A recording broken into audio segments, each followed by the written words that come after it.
नमस्कार, मैं हूं अर्चित और आप देख रहे हैं इंडियन प्राइम न्यूज। तो चलिए रुक करते हैं इस खास खबर की ओर।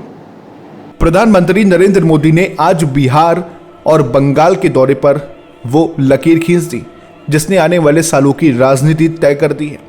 गया की धरती से मोदी ने विरोधियों को ललकारते हुए कहा कि बिहार को फिर से जंगल राज के अंधेरे में ढकेलने की हर कोशिश को हमने नाकाम कर दिया।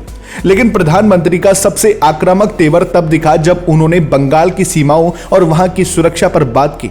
दोस्तों, रैली में पीएम मोदी ने बिहार की जनता को याद दिलाया कि कैसे विकास की गाड़ी को पटरी पर लाने के लिए जंगल राज वाली ताकतों को सत्ता से दूर रखना जरूरी था। उन्होंने कहा कि एनडीए सरकार ने बिहार को गुंडाराज और डर से आजाद कराया, लेकिन जैसे ही मोदी बंगाल की बात पर आए उनका लहजा और सख्त हो गया। मोदी ने बंगाल में घुसपैठ के मुद्दे को देश की सुरक्षा से जोड़ते हुए एक बड़ा संकल्प दोहराया। प्रधानमंत्री ने दो टूक कहा कि बंगाल में घुसपैठ को रोकना अब देश की प्राथमिकता है। उन्होंने कहा कि घुसपैठ रोकने के लिए फेसिंग यानी कटीली तारे लगाना बेहद जरूरी है और जो लोग इसमें अड़ंगा डाल रहे हैं वो बंगाल के भविष्य के साथ खिलवाड़ कर रहे हैं। मोदी का इशारा साफ था, वोट बैंक की राजनीति के लिए घुसपैठियों को संरक्षण देने वाली ताकतों की अब खैर नहीं।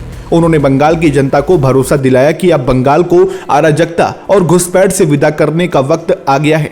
मोदी ने भ्रष्टाचार के मुद्दे पर भी ममता सरकार को आड़े हाथों लिया और कहा कि बंगाल के हक का पैसा घुसपैठियों और भ्रष्टाचार की भेंट नहीं चढ़ने दिया जाएगा।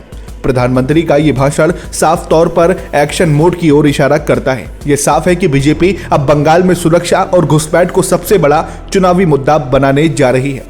क्या आपको लगता है कि बंगाल में फेसिंग का काम पूरा होने से घुसपैठ पर लगाम लग पाएगी? और क्या बिहार में वाकई जंगल राज की वापसी का खतरा टल गया है?